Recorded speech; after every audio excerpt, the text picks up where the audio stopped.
അങ്ങനെ നമ്മുടെ മലയാള സിനിമയ്ക്ക് പുതിയ, അല്ലെങ്കിൽ മലയാള സിനിമയ്ക്കല്ല, മലയാളികൾക്കൊരു സൂപ്പർമാനെ കിട്ടിയിട്ടുണ്ട്. അപ്പൊ നിങ്ങൾ സൈഡിൽ കാണുന്നത് തന്നെയാണ്, ജെട്ടിയിടാത്ത മുണ്ടൂരാൻ എന്ന് പറയുന്ന ഗണത്തിൽപ്പെടുന്ന ഒരു പ്രത്യേക യൂണിവേഴ്സിൽ ജീവിക്കുന്ന ഒരു മനുഷ്യനെ കേട്ടോ.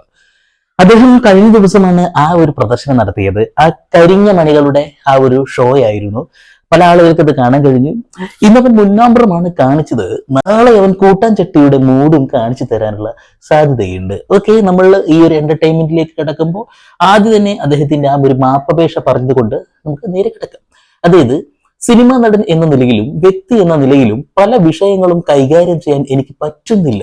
എന്റെ ഭാഗത്തു നിന്നുണ്ടായ എല്ലാ നെഗറ്റീവ് എനർജികൾക്കും പൊതുസമൂഹത്തോട് ഞാൻ മാപ്പ് ചോദിക്കുന്നു. ചർച്ചകൾ തുടരട്ടെ. ഇത് മനഃപൂർവ്വം അദ്ദേഹം ചെയ്തതാണ് എന്നുള്ള കാര്യത്തിന് തർക്കം ഒന്നും വേണ്ട. ഓക്കെ, നമുക്ക് വീഡിയോയിലൂടെ കടന്ന് നമുക്ക് ആ ഒരു കാര്യങ്ങളൊക്കെ ഒന്ന് പരിശോധിക്കാം.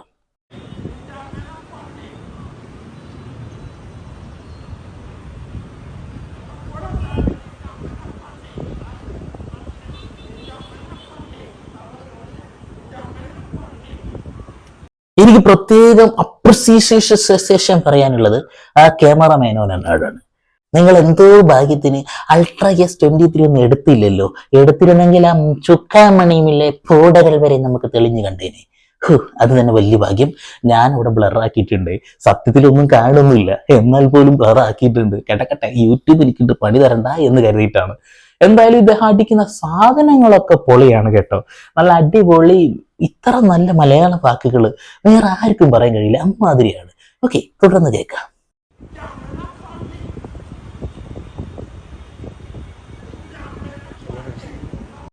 റെഡി എടുത്ത് ഇട്ടൂടെ പൊന്ന് സൂപ്പർമാനെ. മറ്റുള്ള യൂണിവേഴ്സിറ്റിയിലുള്ള സൂപ്പർമാൻമാരൊക്കെ ഒരു ജെട്ടിയെങ്കിലും ഇടും. സത്യത്തിൽ കാണാനൊന്നും ഇല്ലെങ്കിൽ പോലും, കരിഞ്ഞ ഭൂപടമാണെങ്കിൽ പോലും നിങ്ങൾക്ക് അത് ഇടായിരുന്നു. ജനങ്ങൾ ഇത് കാണുന്നതല്ലടേ. എന്തായാലും കൊള്ളാം. ഇദ്ദേഹത്തെ കുറിച്ചിട്ട് നമ്മുടെ വിശിഷ്ട നടനായിട്ടുള്ള ആസിഫ് അലി ചേട്ടൻ ഒരു കാര്യം പറയുന്നുണ്ട്. അത്ര അടിപൊളിയാണ് അത്ര. കേട്ടോക്കാം.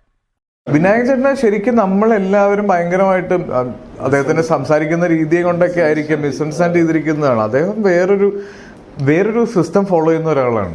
തീർച്ചയായിട്ടും വേറെ ഒരു അടിപൊളി സിസ്റ്റം ഫോളോ ചെയ്യുന്ന ആളാണെന്ന് ഞങ്ങൾക്ക് വല്ലാതെ അറിയാമടേ. നീ വല്ലാതെ കിടന്ന് കൊണക്കേണ്ട എന്റെ പൊന്ന ആസിഫ് അലി ചേട്ടാ. ഇമാതിരി ഊളകളൊക്കെ പൊക്കി പറയുമ്പോ ശ്രദ്ധിക്കണം.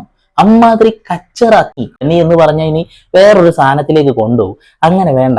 ഇത് തനി അത് തന്നെ കൊള്ളാം.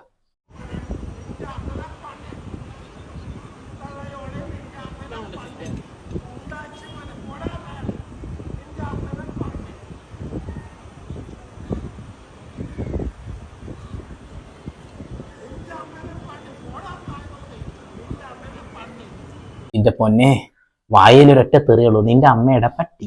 അയ്യോ, ഞാൻ പറയാൻ മറന്നു. ഈ വീഡിയോ കാണുന്ന ആളുകൾ ഹെഡ്സെറ്റ് വെക്കണമായിരുന്നു കേട്ടോ.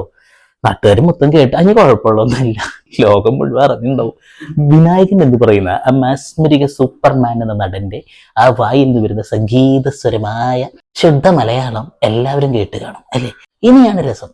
ഇദ്ദേഹം ഗോവയിലാണ് ജീവിക്കുന്നത്. ഗോവയിലാവുമ്പോ എല്ലാം കിട്ടുമല്ലോ. അതുകൊണ്ടൊക്കെ പിന്നെ അവിടെയാണ് ആള് ജീവിക്കുന്നത്. അവിടെ ഒരു വല്ലാത്ത വൈബാണെന്നാ പറയുന്നത്.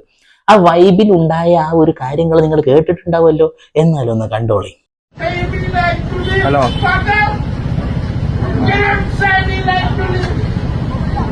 എടാ ഏതാ സാധനം ഏതാ അടിച്ച് കയറ്റിട്ടുള്ളത്? എന്തടാ നല്ല സാധനമല്ലോ. ഇംഗ്ലീഷൊക്കെ അല്ല പൊളിയായിട്ട് വരുന്നു. ഇത് നമ്മുടെ സലീം കുമാർ മറ്റേ സിനിമയില് അടിച്ചിട്ട് കിളി പോയിട്ട് അടിച്ചിട്ട് പറയുന്നില്ലേ, ടിങ്കിൾ ടിങ്കിൾ സ്റ്റാർ. അതേപോലെ നല്ല അടിപൊളിയായിട്ട് സ്വയംഭൻ ഇംഗ്ലീഷ് ഇങ്ങനെ വരുന്നുണ്ട്. ഇനി ഇദ്ദേഹത്തിൽ നിന്നും നമ്മൾ പ്രതീക്ഷിക്കാത്ത, ഇദ്ദേഹം എന്താണ് എന്ന് പറഞ്ഞു തരുന്ന ഒരു കാര്യമുണ്ട്. ഇദ്ദേഹത്തെ നിങ്ങൾ ഇങ്ങനെയല്ലേ കണ്ടുള്ളൂ, എന്നാൽ വേറൊരു രീതി ഇദ്ദേഹത്തിനുണ്ട്. അതുകൊണ്ടാണ് ആൾ ഇങ്ങനെ ആയതെന്നാ പറയുന്നത്. കേട്ടോക്കാം. പുസ്തകം വായന എനിക്ക് ഇഷ്ടമല്ല. വാക്കുകളും എനിക്ക് വലിയ പ്രശ്നമാണ്. എനിക്ക് വാക്കുകൾ ആണല്ലോ പ്രശ്നം ഉണ്ടാക്കുന്നത്. ഒരിക്കലുമില്ല. നിങ്ങളുടെ വാക്കുകളൊക്കെ അടിപൊളിയാണ്. രണ്ടെണ്ണം വിട്ടിട്ടാണെങ്കിലും നല്ല ഇംഗ്ലീഷൊക്കെ പറയുന്നുണ്ടല്ലോ. അടിപൊളിയാണ്. നിങ്ങളുടെ ലാംഗ്വേജ് ഒരു രക്ഷയില്ല. പുസ്തകങ്ങൾ ഞാൻ വായിക്കാറില്ല. പുസ്തകങ്ങൾ നിങ്ങൾ വായിക്കണമായിരുന്നു. ബാലരമയെങ്കിലും വായിക്കണമായിരുന്നു. എന്നാൽ കുറച്ചെങ്കിലും ഒന്നുകൂടി സ്റ്റാൻഡേർഡ് ഇല്ലാത്ത ലാംഗ്വേജ് കിട്ടും. ഇപ്പൊ നിങ്ങൾ പറഞ്ഞ സ്റ്റാൻഡേർഡ് ലാംഗ്വേജിന്റെ അടുത്തൊന്നും മറ്റുള്ള ഒരു പുസ്തകത്തിനും കൊണ്ടുവരാൻ കഴിയില്ല. അത്ര തന്നെ. ഹലോ ആ ഹോമിയോ ഫാർമസി ആ ഹോമിയോ ഫാർമസി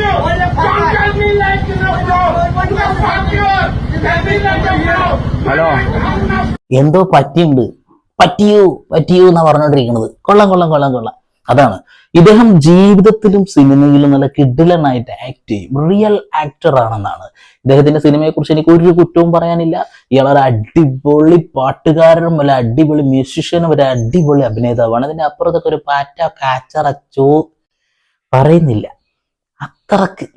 ഇതിപ്പോ ചട്ടിയും കലയൊക്കെ തട്ടിമുട്ടിക്കുന്നൊക്കെ പറഞ്ഞ പോലെ ഇത് ചട്ടിയും കലൊന്നും വേണ്ട. അയാൾ സ്വയം മുട്ടി സൗണ്ട് ഉണ്ടാക്കിക്കൊണ്ടിരിക്കുക. രണ്ടെണ്ണകത്ത് ചെന്ന ബ്ലും കഴിഞ്ഞു കഥ.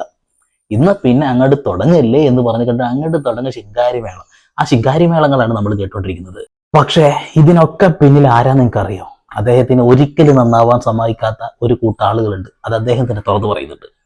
ഒരു ദിവസം ഞാൻ നന്നാകാമെന്ന് വിചാരിച്ചു. ഒരു ദിവസം എന്നിട്ട് ഞാൻ നന്നായി ഒരു സെറ്റിൽ, അതായത് ഒരു ഷെഡ്യൂൾ കഴിഞ്ഞിട്ട് സെക്കൻഡ് ഷെഡ്യൂളിന് ചെല്ലണം. അപ്പോൾ ഞാൻ നന്നായി. അപ്പോൾ ഇവിടെ ഒരു ചെറിയൊരു ഗെറ്റപ്പിൻ്റെ ഒരു പരിപാടി ഉണ്ട്. അതൊക്കെ ഞാൻ മുണ്ടാതിരുന്ന് അവർ ഗെറ്റപ്പ് ചെയ്ത് ഇത് ചെയ്തുകൊണ്ടിരിക്കുന്നവർക്കും ഡൗട്ട്, വന്നവർക്കും എല്ലാവർക്കും ഡൗട്ട്. ഉച്ചയായപ്പോഴത്തേക്കും ഫോൺ വിളിക്കാനാണ് അസിസ്റ്റൻ്റ് എൻ്റെ ഭാര്യേനെ. ചേട്ടൻ എന്തോ പ്രശ്നമുണ്ട്, തലക്ക് പ്രാന്തായെന്നാണ് തോന്നുന്നത്. എന്താ കാര്യം? ചേട്ടൻ ഇതുവരെ തെറി പറഞ്ഞില്ലെന്ന്. വെറുതെ അല്ല, നാട്ടുകാരാണ് ആ ആളെ വെടക്കാക്കി എന്നാ പറയുന്നത്. തെറി പറയാതിരിക്കുന്ന ആൾക്കാർക്ക് ഇഷ്ടമല്ല എന്നുള്ളത്. അപ്പൊ നിങ്ങൾക്ക് നന്നാവണം എന്ന് ആഗ്രഹമുണ്ട്, ചെയ്യുന്നത് തെറ്റാണെന്ന് അറിയുകയും ചെയ്യാം. പക്ഷെ നന്നാവൂല അല്ലേ? ഭാര്യ വിളിച്ചു ചോദിച്ചാൽ ഭ്രാന്താണോ ചേട്ടായിക്കുന്ന? ഇത് നേരെ തിരിച്ച് ഇപ്പോഴല്ലേ നാട്ടുകാർ ചോദിക്കേണ്ടത്? ഈ ഇന്റർവ്യൂക്ക് ശേഷം നടന്ന കാര്യങ്ങളാണ് നമ്മൾ കണ്ട ഈ ഒരു കൂത്തുകളൊക്കെ. ഇനി കഴിഞ്ഞിട്ടൊന്നുമില്ല, ഒരു ചെറിയ ഒരു കലാപരിപാടി കൂടി കഴിഞ്ഞ വർഷം ചെയ്തിട്ടുണ്ടെന്ന് കാണാം. മദ്യലഹരിയിൽ വിമാനത്താവളത്തിൽ ബഹളമുണ്ടാക്കിയതിനും CSF ഉദ്യോഗസ്ഥരുമായി വാക്കുതർക്കത്തിൽ ഏർപ്പെട്ടതിനുമൊക്കെയായിരുന്നു നടൻ വിനായകനെതിരെ കേസെടുത്തത്. പിന്നീട് സ്റ്റേഷൻ ജാമ്യത്തിൽ വിടുകയായിരുന്നു. ഹൈദരാബാദ് RGI എയർപോർട്ട് സ്റ്റേഷനിലാണ് കേസെടുത്തിരിക്കുന്നത്. വിനായകൻ വലിയ തലവേദനയായിരുന്നു എന്നാണ് CISF ഉദ്യോഗസ്ഥരും ഒപ്പം RGI എയർപോർട്ടിന്റെ തൊട്ടടുത്തുള്ള പോലീസ് സ്റ്റേഷനിലെ ഉദ്യോഗസ്ഥരും ഒരുപോലെ പറയുന്നത്. വിനായകൻ ഇന്നലെ ഉച്ചയ്ക്ക് ശേഷമാണ് കൊച്ചിയിൽ നിന്ന് ഇൻഡിഗോ വിമാനത്തിൽ ഗോവയിലേക്ക് പോവുകയായിരുന്നത്. കണക്റ്റിംഗ് ഫ്ലൈറ്റ് ആയത് കാരണം ഹൈദരാബാദിൽ ഇറങ്ങി അവിടെ നിന്ന് മറ്റൊരു വിമാനത്തിൽ കയറേണ്ടതായിരുന്നു. ഈ ഹൈദരാബാദ് ഇറങ്ങിയ സമയത്താണ് അവിടെ ആദ്യം വിമാനത്താവളത്തിലെ ഈ ഡൊമസ്റ്റിക് ഏരിയയിൽ വിമാനത്താവളത്തിൽ ബഹളമുണ്ടാക്കുന്നതിനെ തുടർന്ന് അവിടെ CISF ഉദ്യോഗസ്ഥരെത്തി. അവരോടും തർക്കമുണ്ടായി. അവർ തുടർന്ന് വിനായകനെ അവിടെ നിന്ന് കസ്റ്റഡിയിലെടുത്ത് പോലീസ് സ്റ്റേഷനിലേക്ക് കൊണ്ടുവിടുകയായിരുന്നു. പോലീസും പറയുന്നത് പോലീസ് സ്റ്റേഷനിൽ വിനായകൻ വലിയ രീതിയിൽ ബഹളമുണ്ടാക്കി എന്നൊക്കെയാണ്. നമ്മൾ ആ ദൃശ്യങ്ങൾ കണ്ടതാണ്. അതിലൊക്കെ വിനായകൻ ഇങ്ങനെ തർക്കിക്കുന്നതൊക്കെ ഉണ്ട്. അതിനുശേഷമാണ് വിനായകനെതിരെ പോലീസ് ഇന്നലെ CRPF-നായിട്ടൊക്കെയാണ് കച്ചറളിക്കാൻ പോയിട്ടുള്ളത്. നെഞ്ചത്ത് തൊഴ വീണ് വരാഞ്ഞ് നന്നായി, അല്ല അടിപൊളി. എന്തായാലും ഇദ്ദേഹത്തിനെ കുറ്റം പറഞ്ഞ കുറച്ച് ഈ ഒരു സംഭവം ഉണ്ടല്ലോ, ഈ വീഡിയോസ് കുറ്റം പറയല്ല, നമ്മൾ സത്യം പറഞ്ഞു. നഗ്നമായ സത്യം. ഇപ്പോഴാണ് ആ വാക്ക് കറക്റ്റ് ആവുന്നത്. വിനായകനെ കണ്ടപ്പോൾ നഗ്നമായ സത്യം കുറച്ച് ആളുകൾ പറഞ്ഞു. അത് കേട്ട് മൂപ്പർക്ക് സഹിച്ചില്ല. മൂപ്പര് എന്ത് ചെയ്ത് അത് സ്ക്രീൻഷോട്ട് എടുത്തിട്ട് മൂപ്പരയിലാണ് പോസ്റ്റ്. അരമണിക്കൂർ അല്ലെങ്കിൽ 1 മണിക്കൂർ അത് കഴിഞ്ഞ് മൂപ്പരിടുന്ന പോസ്റ്റൊക്കെ മുക്കും. കാരണം എന്താ വെച്ചാൽ ആള് പറയുന്നത് എനിക്കത് കണ്ടുകൊണ്ടിരിക്കാൻ ഇതില്ല എന്നുള്ളതാണ്. ശരിക്കും അതിന്റെ അർത്ഥം എന്താ വെച്ചിട്ടുണ്ടെങ്കിൽ അത് ആ മണിബലമില്ല എന്നൊക്കെ നമുക്ക് പറയാം. മണിബലം ഇല്ല, അണ്ടിബലമില്ലാത്ത ആളുകളൊക്കെ എന്ത് ചെയ്യും? അങ്ങനെ പേടിച്ച് അതൊക്കെ അങ്ങ് തൂക്കി ഓടിപ്പോകും. അത് തന്നെയാണ് ചെയ്തുകൊണ്ടിരിക്കുന്നത്. ആരെങ്കിലും കമന്റ് ഇട്ടുണ്ടെങ്കിൽ പിന്നെ വായിൽ നിന്ന് വരുന്ന സംഗീതാത്മകമായിട്ടുള്ള സ്വരങ്ങളൊക്കെയാണ് വിനായകന്റെ ഹൈലൈറ്റ്. എന്തായാലും കൊള്ളാം, നല്ലൊരു നടനായിരുന്നു. ആ നടൻ നല്ല നടൻ തന്നെ ആയിരുന്നു, അല്ല നല്ല നടനൊക്കെ തന്നെ. പക്ഷെ പൈസ കുമിഞ്ഞു കൂടുമ്പോൾ സ്വന്തം അകത്തിരുന്ന് കുടിച്ച് ഓപ്രായത്തരങ്ങൾ കാണിക്കുന്ന ആ സാധനം ഇവിടെ കാണിക്കുന്നത്. ജനങ്ങൾ കാണട്ടെ എന്നുള്ളതാണ്. ഞാൻ ഓർമ്മിപ്പിക്കുകയാണ്, Ultra S23 ആപ്പിളിന്റെ ഏതെങ്കിലുമൊക്കെ ഒരു ഫോണോ ആയിരുന്നെങ്കിൽ ഇപ്പോ മണിക്കിലുക്കം കേൾക്കുമല്ലോ, കാണാം കേൾക്കാം ക്ലിയർ ആയിട്ട്. കൊള്ളാം. എന്നിട്ട് മാപ്പും കോപ്പുമായിട്ട് വന്നിരിക്കുകയാണ് വിനായകൻ. കൊള്ളാം. നടക്കട്ടെ. ഇനിയും സിനിമയിലേക്ക് ഇദ്ദേഹത്തിനെ വിളിച്ച് നല്ല പൈസ കോരി ചുമഞ്ഞു കൊടുക്കണേ, എന്നാലേ നാളെയും ഞങ്ങൾക്ക് ഇത്തരം ഷോകൾ കാണാൻ കഴിയുള്ളൂ. വേറൊന്നും പറയണില്ല. ചാനലിൽ താല്പര്യമുണ്ടെങ്കിൽ സബ്സ്ക്രൈബ് ചെയ്യുക, ബെല്ലൈക്കൻ വിളിക്കുക. വീണ്ടും പുതിയ വാർത്താവിശേഷങ്ങളുമായി ഞാൻ വരും. അതൊരു സന്ദീപ് റപ്പാൾ സൈനിങ് ഓഫ്.